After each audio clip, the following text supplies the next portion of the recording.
So now, moving on to a very important aspect of digital marketing, which is SEO, search engine optimization.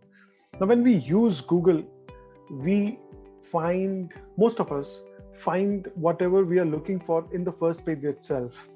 I'm sure some of us have gone to the second page, but very few amongst us have gone to the third page ever. Forget the fourth or the fifth or even beyond. But if you do a search on Google, you'll realize that it has got thousands and thousands of results. And yet, it's only the first 10, first 20 that we really interact with, and the rest of it is ignored. Have you ever wondered why so? Why is it that some websites come in Google top 10 and why some websites are not there in Google top 10? It is down to this phenomena called SEO.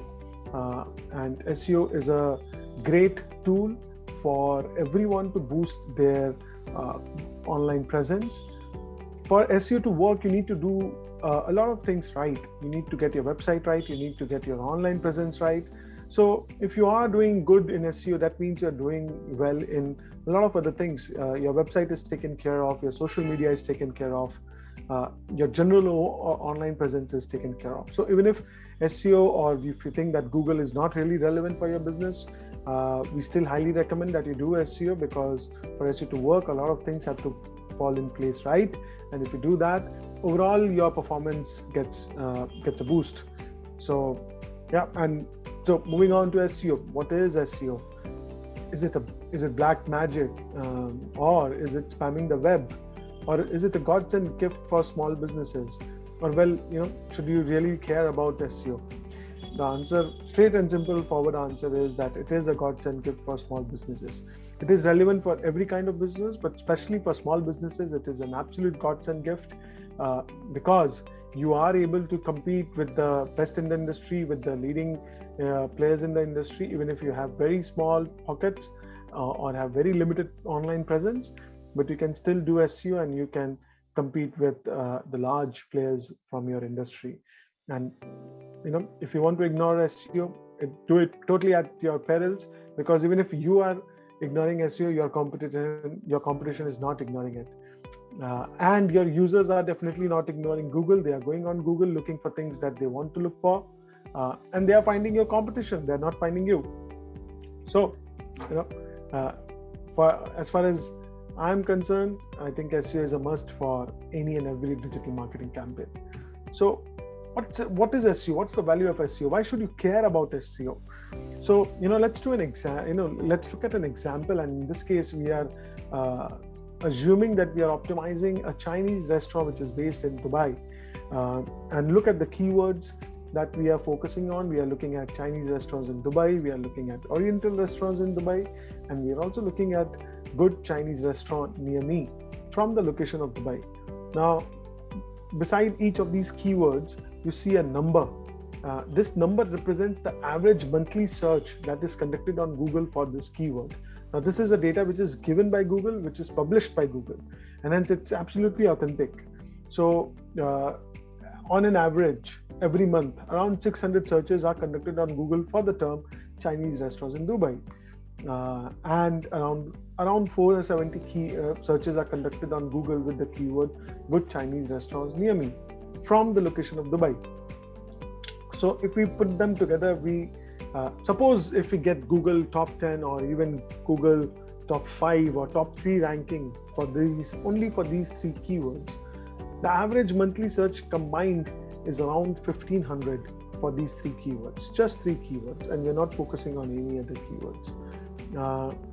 So 1500 monthly searches, and we are able to put our website in Google top 10, Google top 5, or Google top 3 for these keywords. Now, let's assume it very conservatively, that only 10% of these people click on your link and decide to visit your website. So you have 150 people who are coming to your website. And furthermore, let's assume that only 10% of these decide to walk into your business, or they decide to order from your business. Walk-in does not necessarily mean walk-in. It can also be calling up, placing an order so that the food can get delivered to their place. So let's assume only 15 people place an order with you. Now, if you assume an average billing of $80 per head. Your monthly revenue just by doing SEO is around $1,200. So you are adding $1,200 as a revenue to your business, as a top line to your business, just by being in Google Top 10 for 3 keywords. That's it.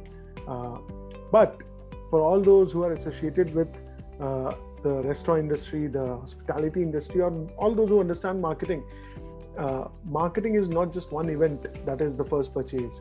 You have a concept of lifetime value of a customer. That means that if a customer buys one product from you, they will not buy it once. They will probably buy it multiple times.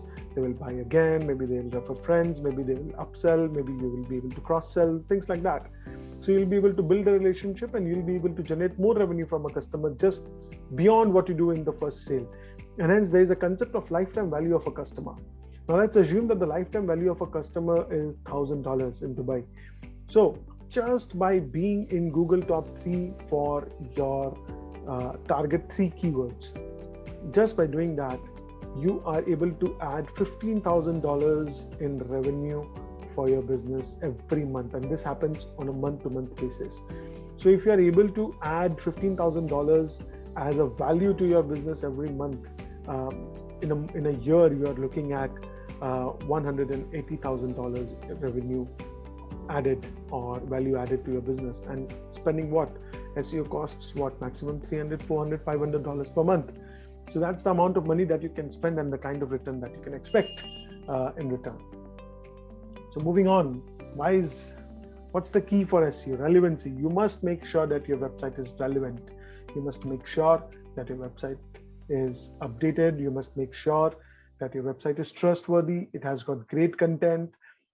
It has got links from very good websites. You don't spend money on buying links. The quality of links pointing to your website is good. Your website is user-friendly. Your website is mobile-friendly. It loads fast. You tick all the right boxes as far as Google's best practices or principles for websites are concerned. And the moment you are able to do it, you will be able to do very well in SEO. But the only thing with SEO is it does not happen over time. It does not happen overnight. You will have to spend a lot of time and you'll have to stay invested in it. And probably if you're starting off with it for the first time, and if you have a very new website, you will have to wait for 6 to 7 months or even longer for results to start showing up.